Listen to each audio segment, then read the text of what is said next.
फर्ज़ कयो तव्हां वटि हिकिड़ो सिक्को आहे जंहिंसां तव्हांखे टास्क करणी आहे। टास्क में जेकॾहिं सिके जो अॻियों हिसो अचे थो त तव्हांखे ॿीहर टास्क करणी आहे, ऐं जेकॾहिं टास्क में सिके जो पोयों हिसो अचे थो त तव्हांखे डाए या छको उछलणो आहे। इन जो मतिलबु त टास्क जो नतीजो इहो फ़ैसिलो कंदो त छा करणो आहे। जेकॾहिं टास्क में हेड अचे थो त ॿीहर टास्क करणी आहे, जेकॾहिं टास्क में टेल अचे थो त तव्हांखे छको उछलणो आहे। इन सूरत हाल में छके में मौजूदु 4 खां वधीक नंबरनि जी कंडीशनल प्रोबेबिलिटी छा हूंदी या शर्तिया इम्कान छा हूंदा। जॾहिं त इम्काननि में टेल जो इम्कान घटि में घटि हिकु दफ़ो हुजणु लाज़िम आहे। अचो त सभ खां पहिरियां सिके ऐं छके जा सभई मुमकिन नतीजा मालूम कयूं। सिके खे उछलण सां पाण वटि हेड अची सघे थो। अगरि पाण ॿीहर उछलियूं त पाण वटि हेड बि अची सघे थो या वरी पोइ टेल अची सघे थो।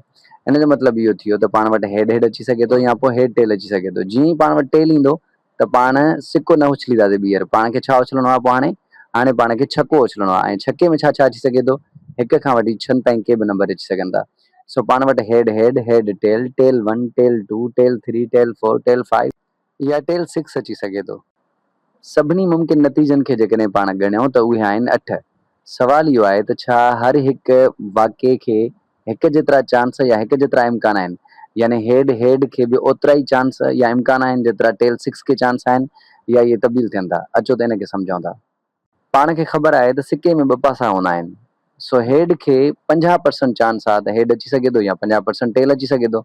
सो हेड खां पोयां हेड अचे, इन जो मतिलबु त 1/2 चांस हिकिड़े हेड खे ऐं 1/2 चांस ॿिए हेड खे, ऐं 1/2 खे 1/2 सां ज़रब कंदासीं त इहे थींदा 1/4 चांस, यानी 25% चांस थिया हेड हेड खे। अहिड़े तरीक़े सां 25% या 1/4 चांस थिया हेड टेल खे। पर जॾहिं असां टेल ऐं 1 ते ईंदासीं, हाणे टेल सिको उछलियूं था त टेल खे 50% चांस आहे, यानी 1/2। पर जेकॾहिं असां 1 खे ॾिसूं डाए में या छके में त उनखे 1/6 चांस आहे, छाकाणि त छके में 6 पासा हूंदा आहिनि। सो सिके में टेल जे इम्कान यानी 1/2 खे छके जे हिकु पासे यानी 1/6 सां ज़रब कंदासीं त इन पेयर जो 1/12 ईंदो। इन जो मतिलबु इहो थियो त टेल 1 खां टेल 6 ताईं हर हिकु पेयर जो या जोड़े जो जेको चांस या इम्कान आहे उहो 1/12 आहे। सो ही थी वेंदी असां वटि प्रोबेबिलिटी टोटल जोड़नि जी। हेड हेड जी 1/4, हेड टेल जी 1/4, ऐं बाक़ी सभिनि खे टेल 1 खां टेल 6 ताईं ॾिसूं त 1/12। अचो त हाणे पाण पंहिंजे असली सवाल जी तरफ़ वधूं था, जंहिंमें आहे देयर इज़ एटलीस्ट 1 टेल, यानी जेके टोटल प्रोबेबिलिटीज़ आहिनि, जेके बि जोड़ा ठहनि था, हर जोड़े में घटि हिकु दफ़ा टेल हुजे। सो सैंपल में अगरि असां ॾिसंदासीं पहिरें जोड़े खे, उन में हेड हेड आहे, इन जे करे उनखे कटे करे बाक़ी जेके आहिनि उन सभिनि में टेल आहे। सो उहे सभु जा सभु जोड़ा असां एफ सेट में रखी छॾींदासीं। एफ जे अंदरि बि जेके सभई इवेंट्स थियनि था उन्हनि जी असांखे प्रोबेबिलिटी मालूम न करणी आहे। असांखे सिर्फ़ु उन्हनि नंबर्स जी मालूम करणी आहे जेके 4 खां वॾा हुजनि।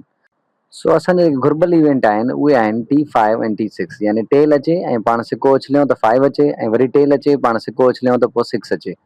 सो असांखे इन्हनि इवेंट्स जी प्रोबेबिलिटी मालूम करणी आहे।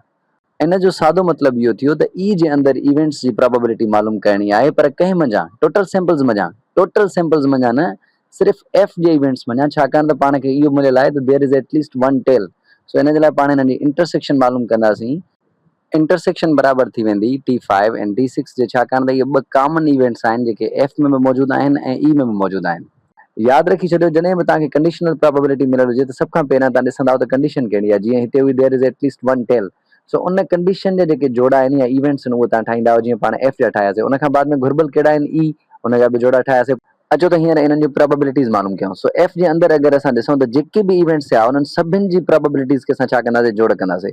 सो T खां वेंदे T6 ताईं जेके बि इवेंट्स थिया PF जे अंदरि सभिनि जी प्रोबेबिलिटीज़ असांखे मथे मिलियल आहिनि। सो असां उन्हनि खे रखंदा वेंदासीं ऐं जोड़ कंदा वेंदासीं। जेकॾहिं असां ॾिसूं त HT जी 1/4 ऐं अहिड़े तरीक़े सां बाक़ी जेके आहिनि उन सभिनि जी 1/12।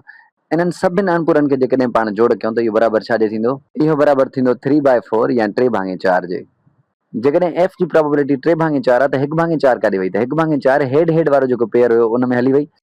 हाणे अचो त E intersection F G probability मालूम कयूं। सो कॾहिं इन में ॾिसूं त 2 इवेंट्स थियनि था, हिकिड़ो T5 ॿियो T6, ऐं जेकॾहिं इन्हनि ॿिन्हिनि जी प्रोबेबिलिटी खे जोड़ कयूं त इहो थी वेंदो 1/6। इहे प्रोबेबिलिटीज़ मालूम करण खां पोइ अचो त पाण फार्मूला जी तरफ़ वधूं था, जेको कुझु हीअं आहे त जॾहिं बि ई जी प्रोबेबिलिटी मालूम करणी आहे, एफ जी शर्त में लड़ाए त ॿिन्हिनि जी इंटरसेक्शन खे वंड कंदा आहियूं एफ जी प्रोबेबिलिटी सां। सो ही थी वेंदो 1/6 वंडिया 3/4। सो जेकॾहिं इन्हनि अणपुरनि खे वंड कजे त इन्हनि जो जवाबु ईंदो 2/9। सो डाए जे अंदरि जेके 4 खां वॾा नंबर आहिनि, यानी 5 ऐं 6, उन्हनि जी प्रोबेबिलिटी 2/9 आहे। जेकॾहिं शर्त इहा मिलियल आहे त उन्हनि सां गॾु सिको उछलिजे ऐं सिके में घटि हिकु दफ़ो टेल या पोयों पासो अचे।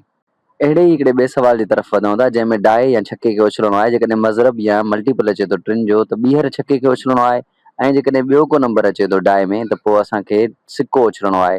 हिन सॼे अमल में सिके जे पोएं पासे या टेल जे अचण जा केतिरा इम्कान आहिनि? शर्त इहा आहे त टेल सां गॾु घटि में घटि हिकु दफ़ो टे लाज़िम अचणु घुरिजे। जीअं पोएं सवाल में हल कयोसीं त सभ खां पहिरियां सॼा जेके बि मुमकिन इम्कान मौजूदु आहिनि उहे पाण लिखंदासीं। सो हिन जो बि पाण हिकिड़ो सैंपल रखूं था जंहिंमें सभई मुमकिन इम्कान मौजूदु हुजनि। यादि इहो रखिणो आहे त जॾहिं टे या टे जो मज़रब या मल्टीपल 6 अचे थो त असांखे ॿीहर डाए उछलणो आहे। त पोइ असांजो सैंपल स्पेस कीअं ठहंदो? सो ही आहे असां वटि सैंपल स्पेस या मुमकिन नतीजनि जो सेट। जंहिंमें टे अचे थो असां वटि त असांखे डाए खे ॿीहर उछलणो आहे त पोइ हिक खां वठी 6 ताईं के बि नंबर अची सघनि था। अहिड़े तरीक़े सां 6 अचे थो तॾहिं बि असांखे छा करिणो आहे? ॿीहर उछलणो आहे। सो हिक खां वठी 6 ताईं ॿिया के बि नंबर अची सघनि था। पर जेकॾहिं 1 2 4 5 इहे नंबर अचनि था जेके टिनि जो मज़रब या मल्टीपल न आहिनि त पोइ पाण वरी सिको उछलींदासीं। पोइ 1 सां हेठि अची सघे थो त 1 सां टेल बि अची सघे थो, 2 सां हेठि अची सघे थो त 2 सां टेल बि अची सघे थो। अहिड़े तरीक़े सां 4 सां हेठि अची सघे थो त 4 सां टेल बि अची सघे थो, 5 सां हेठि त 5 सां टेल बि अची सघे थो। पाण खे मालूम छा करिणो आहे? पाण खे मालूम करिणो आहे सिके में टेल जे अचण जा चांस या इम्कान मालूम करणा आहिनि।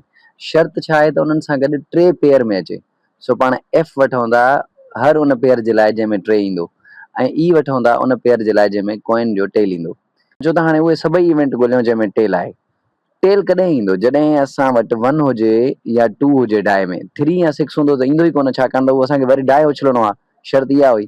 सो हाणे ई असांजो थी वेंदो 1T 2T 4T 5T। तरीक़े सां टे जा इवेंट कहिड़ा थी सघनि था? सो टे असां वटि ईंदो त ॿीहर डाए उछलींदासीं। 1 अची सघे थो डाए में, 2 अची सघे थो, 3 अची सघे थो, 4 अची सघे थो, 5 अची सघे थो, 6 अची सघे थो। ऐं इन खां बाद में जेकॾहिं असां वटि वरी 4 ईंदो त वरी असां साॻियो सिको उछलींदासीं, 5 ईंदो त सिको उछलींदासीं, वरी 6 जॾहिं ईंदो असांजो त 6 उछलींदासीं त 1 बि अची सघे थो, 2 बि। जेको टे वारो पेयर आहे उहो असांखे ॻोल्हणो आहे। छाकाणि त पाण खे जेकी कंडीशन आहे उहा टिनि जी मिलियल आहे। सो टे बि अचे ऐं टेल बि अचे। अचो त इहो सोचूं था त टेल कीअं अची सघे थो टे सां गॾु? इहो त नामुमकिन थी वियो। छाकाणि त पंहिंजे सवाल में हो त जॾहिं बि टे या टे जो मज़रब ईंदो त ॿीहर पाण खे डाए उछलणो आहे। हाणे डाए मां त न पाण खे हेड मिलंदो न टेल मिलंदो। सो इन जे करे E and F G intersection मालूम कंदासीं त उहा नल सेट ईंदी या ज़ीरो ईंदी। यानी को बि अहिड़ो इवेंट न हूंदो जेको ई में बि हुजे ऐं एफ में बि हुजे। ऐं कंडीशनल प्रोबेबिलिटी जेकॾहिं पाण मालूम कंदा आहियूं त हुन में छा हूंदो आहे? हुन में इहो हूंदो आहे त पाण इंटरसेक्शन ई एंड एफ खे डिवाइड कंदा आहियूं प्रोबेबिलिटी ऑफ एफ में। सो हाणे असां वटि इंटरसेक्शन ज़ीरो आहे त हिन जो मतिलबु असांजो जवाब बि ज़ीरो ईंदो। इन जे करे पाण खे एफ जी प्रोबेबिलिटी मालूम करण जी ज़रूरत ई न पई। इन जो मतिलबु इहो थियो त इहो नामुमकिन आहे त टे बि अचे ऐं पाण डाए उछलियूं ऐं सिके जो टेल बि अचे। ज़ाहिर ॻाल्हि आहे इहो थी नथो सघे, इहो मुमकिन न आहे।